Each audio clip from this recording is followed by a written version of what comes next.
Bonjour les amis, il est tôt ce matin, je ne sais pas ce que vous avez l'habitude de prendre pour vous donner un petit coup de boost le matin quand vous vous levez et être suffisamment en forme. De temps en temps, j'aime bien prendre un citron jaune, presser le citron et le mettre dans un grand verre d'eau. Ça me donne une énergie renouvelée pour commencer la journée. Et ça m'a fait penser à ce qu'on retrouve dans l'épître de Paul aux Galates, le fruit de l'esprit. Et ce que Paul nous dit dans ce texte est intéressant, j'aimerais vous le lire. Galates 5, les versets 16 à 26. Je dis donc, marchez par l'esprit et vous n'accomplirez point les désirs de la chair. Car la chair a des désirs contraires à l'esprit et l'esprit en a de contraires à la chair. Ils sont opposés l'un à l'autre afin que vous ne fassiez pas ce que vous voudriez.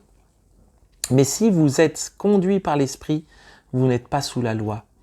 Or, les œuvres de la chair sont évidentes, c'est-à-dire inconduite, impureté, débauche, idolâtrie, magie, hostilité, discorde, jalousie, fureur, rivalité, division, parti pris, envie, ivrognerie, orgie et choses semblables.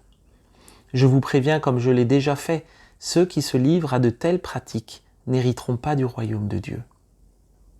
Mais le fruit de l'esprit est amour, joie, paix, patience, bonté, bienveillance, fidélité, douceur, maîtrise de soi.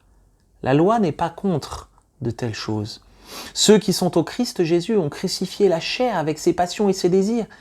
Si nous vivons par l'esprit, marchons aussi par l'esprit. Ne devenons pas vaniteux en nous provoquant les uns les autres, en nous portant envie les uns aux autres. Et finalement, ce texte me rappelle une vérité importante.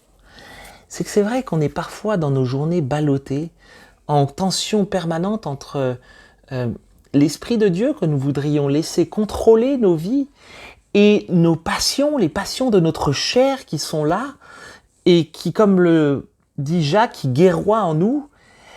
Et on est comme gêné d'avoir ces tensions-là. Mais finalement, Paul nous rappelle ici que ces tensions-là sont complètement normales. Nous sommes encore imprégnés du péché de la chair, de notre nature pécheresse. Et finalement, nous luttons tous les jours entre notre chair qui voudrait prendre le pouvoir et l'Esprit de Dieu qui veut prendre aussi le pouvoir dans nos vies. Et la question c'est, à qui est-ce que nous allons laisser le pouvoir? Parce que Paul nous dit que les deux ne peuvent pas cohabiter. Et ce matin, moi j'aimerais vous encourager et j'aimerais nous encourager à laisser l'Esprit de Dieu, l'amour, la paix, la bonté, la bienveillance, la maîtrise de soi, toutes ces choses-là, prendre le contrôle de nos vies. Mais pourtant, parfois il arrive que quand je regarde ma journée, quand je regarde mes réactions, quand je regarde mes paroles, quand je regarde même mes pensées, je me dis mais là, je ne peux pas dire que ce soit l'esprit qui ait pris le contrôle dans ma vie.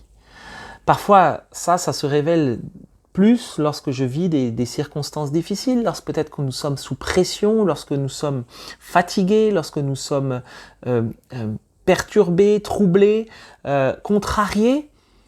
On a du mal à laisser l'Esprit de Dieu continuer à régner dans nos vies. Et ça m'a fait penser, lorsqu'on va faire nos courses, finalement, on choisit toujours, quand on achète des fruits, on va les toucher pour voir s'ils sont assez mûrs. Et je me suis dit, mais finalement, ces épreuves dans la vie, ces choses qui nous troublent, ces circonstances parfois qui nous dérangent mais que nous ne contrôlons pas, sont en quelque sorte un peu, exercent la même fonction que lorsque nous allons faire nos courses et vont presser un petit peu la maturité de l'esprit dans nos vies, la manière dont nous le laissons imprégner nos vies. Ça va nous permettre de voir comment nous laissons l'Esprit de Dieu travailler dans nos vies. Et je m'aperçois dans ma propre vie que c'est quelque chose qui n'est pas gagné, que c'est un combat permanent de laisser l'Esprit de Dieu mûrir de plus en plus dans ma vie pour porter, lorsque la vie presse ma vie, lorsque les circonstances pressent ma vie, que ça puisse porter des bons fruits, que ça puisse porter le bon fruit de l'Esprit. Et ça, c'est un travail de tous les jours, et c'est ce que Paul nous rappelle aussi lorsqu'il conclut au verset 25. Si nous vivons par l'Esprit, parce que nous avons l'Esprit de Dieu, marchons aussi par l'Esprit. Et ça, c'est comme, je le partageais avec un frère hier, ce marchons aussi par l'Esprit, c'est comme un présent progressif, quelque chose qui n'est jamais gagné, qui n'est jamais acquis, tant que nous ne sommes pas dans la gloire de Dieu. Et j'aimerais nous encourager ce matin à marcher par l'Esprit. Oui, nous vivons par l'Esprit. Alors, mes bien-aimés, marchons par l'Esprit.